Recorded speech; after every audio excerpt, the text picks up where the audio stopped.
ธุขอให้เจ้าถือเลขในหลายตัวเด้อ ขอให้การงานการเงินเจ้าราบรื่นเด้อค่ะขายก็ให้ได้หลาย อ้ายบ่สนใจ ให้ได้เฮงๆปังๆ ผู้สาว เด้อ นี่บ่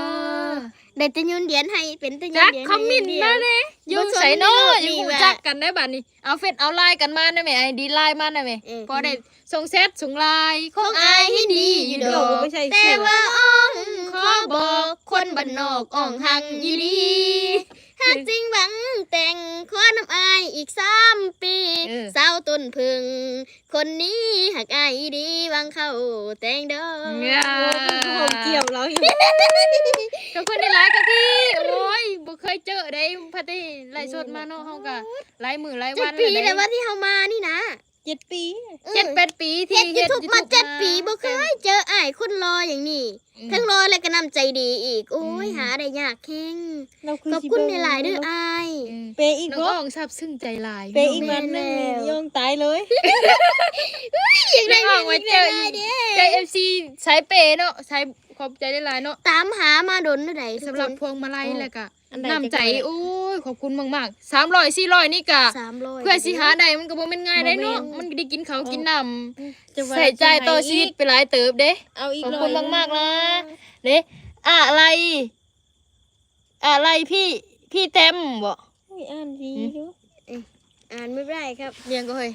ขอบคุณในหลายๆเด้ออ้าย ใช่อันใด พี่กิษดานี่เด้นี่ นี่อะไรพี่เต้นใครชื่อพี่เต้นคะ เบิ่งจะว่าเขาหมิ่นกวนแล้ว อาจจะมีเดียวขอให้พี่ซ่องดังไปถึงที่1เลยนะคะว่าฉันแม่นเลย ขอบคุณค่ะ ใจดี ขอให้ แบบนี้ ส่งเจ้าดังๆปังๆ ปั เด้ งๆเลย อ ค่ะพี่ขอ พี่ ให้ สุ เฮ จิ ง ดา ฝากไม่ได้ทุกคน FC น้องอ้องฝากไปติดตามพี่กิษดาหน่อยนะคะทุกคน แม่แล้ว เขาใจดีกับน้องอ้องแฮงโยนเหรียญให้น้องอ้อง เพิ่น ด้ว ว่าอีหยั ย งวะ เปล่าครับ เปล่าๆครับ ขอบคุณมากๆค่ะพี่กิษดาคนผู้ชายนะจะเป็นคนหล่อนะแถมหล่อแล้วยังใจดีอีกนะ ขอบคุณในหลายๆเด้ออ้ายที่มาสวยนกน้องอองขอให้เจ้านั้นมีเงินทองได้มาเทมาเด้อ ลำเลือง เปมาอีกแน่ร้อยหนึง เอ้มาอีกหน่อยนึง เฮ้ยว่าไปนี่ก็เก่งใจ ไอ้ ซี เก่ง เนาะ ใจเด้อไอ้ แบบผู้สาวนี่ ผู้สาวก็มาเบิ่งน้ำมึงแน่มาสั่น เปผู้สาวแน่ร้อยหนึง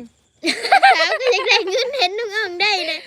ไอ้คือหล่อที่ว่าว้ยเล่นหดเฮือนซะบ่นี่เนาะมักคนสายเปย์นี่ ฮ่าว่าไอ้กิษดาแล้ว ไอ้กิษดานี่ใจดีแฮงเด้อมีแฟนแล้วบ่เนาะ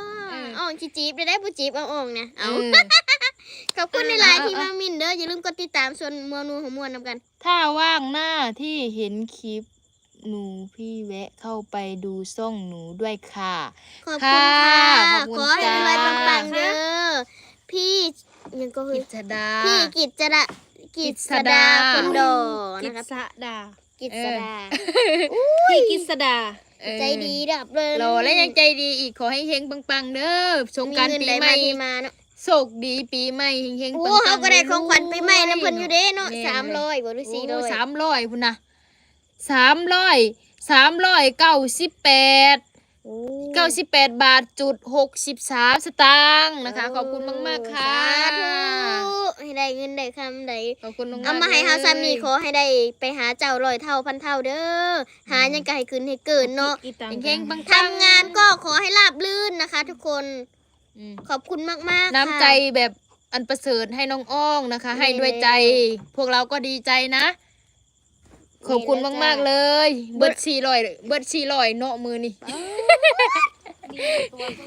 มาส่องน้องอ่องวัด400พุ่นน่ะไอ้กินสดาก็ได้ คุณใช้ที่ใจ สวัสดีครับสวัสดีเด้อ คนไทยละเอิ้นพี่ พี่เหรอ ว่าอายแต่เขาเรียกว่าบักเลย แม่นว่ะ ขอบคุณนะคะ ขอโทษหลายๆเด้อเพ พี่ ราะว่า กิจดา เนาะ หนู ถ้า ก็ไม่ เว่า รู้ ผิด นะ พลาดประกันใดก็กราบขอโทษขออภัยนำ FC น้องอ่องมือสุขุสุคนเนาะเพราะว่าพวกเขาก็แบบเว้าซับภาษาไทยแล้วก็ภาษาลาวแล้วมันก็บ่คล่องแคล่วนะมันบ่ ไอ้ เป็น ไอ้นั่นเว้ายังมาแล้ว ไปว่าซั่นไอ้กิษดาหนูหมูกระทะเอ้ยหมูกระทะไปไปกินหมูกระทะมาเลี้ยงเขาเนี่ยเดี๋ยว ยังบ่พอ ป้า ซะ ดสิเฮ็ดจังไดล่ะสิได้เฟซลายๆกันเนาะบาดนี้หรือว่าบ่ต้องการบ่ป้าดสิเลี้ยงหมูกระทะเพิ่นในเมื่อ ยัง ผู้ บ่ ชาย ได้ บอก กิน ว่า เด้ให้อีกแล้ว